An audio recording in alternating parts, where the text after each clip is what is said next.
Kembali di Kompas Siang, Saudara. Bantuan sosial atau Bansos menjadi topik hangat di debat terakhir pemilihan presiden 2024. Calon presiden nomor urut 3, Ganjar Pranowo, dan calon presiden nomor urut 1, Anies Baswedan menyinggung penyalahgunaan Bansos yang dikritik selama beberapa pekan terakhir.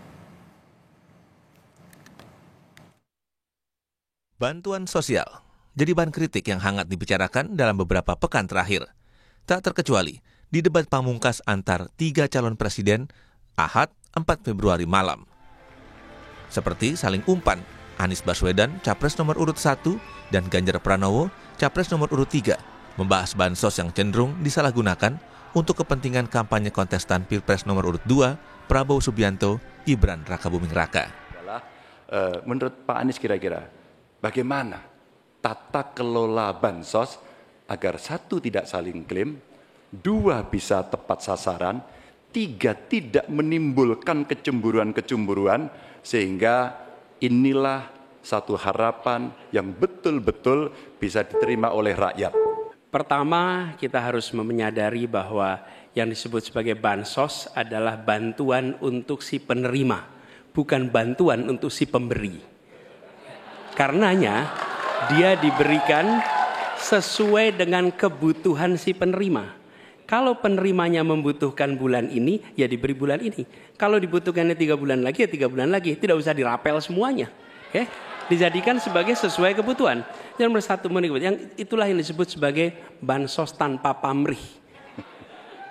Kemudian yang kedua, pemberian bansos ini harus tepat sasaran. Artinya diberikan melalui pendataan yang baik. Informasi data itu harus akurat dan mekanisme pemberiannya melalui jalur birokrasi, bukan dibagikan di pinggir jalan. Kesempatan tanya jawab antar 2 capres dimanfaatkan Anies dan Ganjar berupa dialog, mengkritik pelaksanaan bansos yang dilakukan pemerintahan Presiden Joko Widodo. Baik Menteri pendukung Prabowo Gibran maupun Jokowi membagikan langsung bansos kepada masyarakat. Gibran adalah putra sulung Jokowi yang saat ini menjadi wali kota Solo, yang saat itu sebagai kader PDI Perjuangan.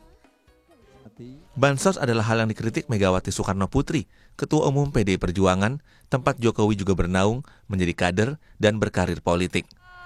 Karir Jokowi mulai dari wali kota Solo 2 periode, Gubernur DKI Jakarta hingga 2 periode Presiden Republik Indonesia. Jangan bohong. Ya nggak apa-apa, terima aja. Tapi nanti nyoblosnya jangan goyang loh. Siapa yang mau goyang?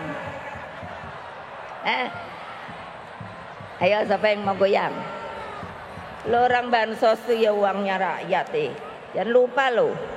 Wah, kayaknya lu. Ini duitnya dari mana ya?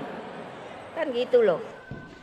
Tak cuma soal bansos, tektok antara Anies dan Ganjar juga ditampilkan di topik soal pendidikan.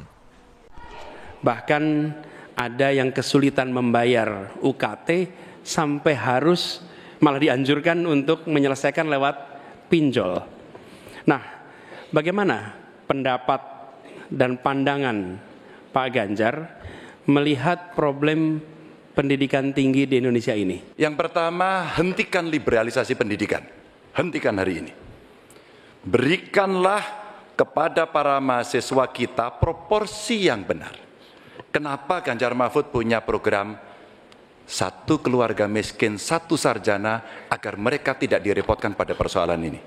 Dan Pak Anies tadi betul, ikhtiar para mahasiswa hari ini agar dia tetap bisa sekolah adalah ngutang. Dan pinjol ternyata menjadi problem, dan saya sepakat, kami diskusi beberapa waktu lalu dengan para mahasiswa di Jogja, ini menjadi cerita utama. Unsur negara harus lebih besar. Negara ambil alih biaya itu, bukan justru malah dibebankan ke universitas. Menyindir kebijakan satu perguruan tinggi negeri yang mahasiswanya diminta membayar uang pembayaran ke kampus menggunakan pinjaman online. Kebetulan, yang sedang ramai dibicarakan adalah Institut Teknologi Bandung ITB, salah satu kampus ternama dan tempat kuliah Presiden pertama RI, Insinyur Soekarno. Apresiasi dan kerjasama antar 2 kontestan Pilpres sudah tampak sejak awal Januari. Di momen ulang tahun PDI Perjuangan 10 Januari lalu, Anies memuji Megawati, Ketua Umum PDIP yang mengusung Ganjar sebagai capres. Dan Ibu Mega itu penjaga demokrasi yang konsisten, yang berani. Jadi beliau tidak ingin ada pelanggaran-pelanggaran atas konstitusi, walaupun itu mungkin menguntungkan bagi partainya. Dan Ganjar berkali-kali di hadapan Mega di perayaan ulang tahun PDIP menyebutkan kata perubahan. Perubahan adalah narasi yang dipakai pasangan Anies Baswedan Muhaimin Iskandar alias Amin di Pilpres 2024. Inilah bonding kita pada rakyat. Dan pemilu adalah sebuah harapan perubahan. Dan PDI Perjuangan menjadi harapan untuk memperjuangkan nasib wong cilik, nasib marhen. Lalu di momen debat terakhir ini, apakah keduanya yang tengah mengejar elektabilitas bisa berhasil mendekatkan persentase elektabilitas dengan Prabowo Subianto? Ya, untuk debat kemarin saya tidak yakin atau ragu lah itu akan mengubah perilaku pemilih ya. Kecuali nanti di swing voter, tetapi prosesnya bukan pada saat menonton atau setelah menonton. Tetapi ketika cuplikan-cuplikan itu kemudian direproduksi masuk kepada konten-konten di media sosial. Nah, inilah yang kemudian kalau ada konten kreator yang bagus, kemudian akan bisa jadi adalah informasi yang bisa mempengaruhi swing voters atau undecided voters. Saya kira itu. Media sosial kini memang jadi hal yang jadi tren di kalangan pemilih, terutama pemilih muda dan menengah, alias generasi Z dan milenial atau Y, yang jumlahnya mencapai 57%. Tim Liputan Kompas TV.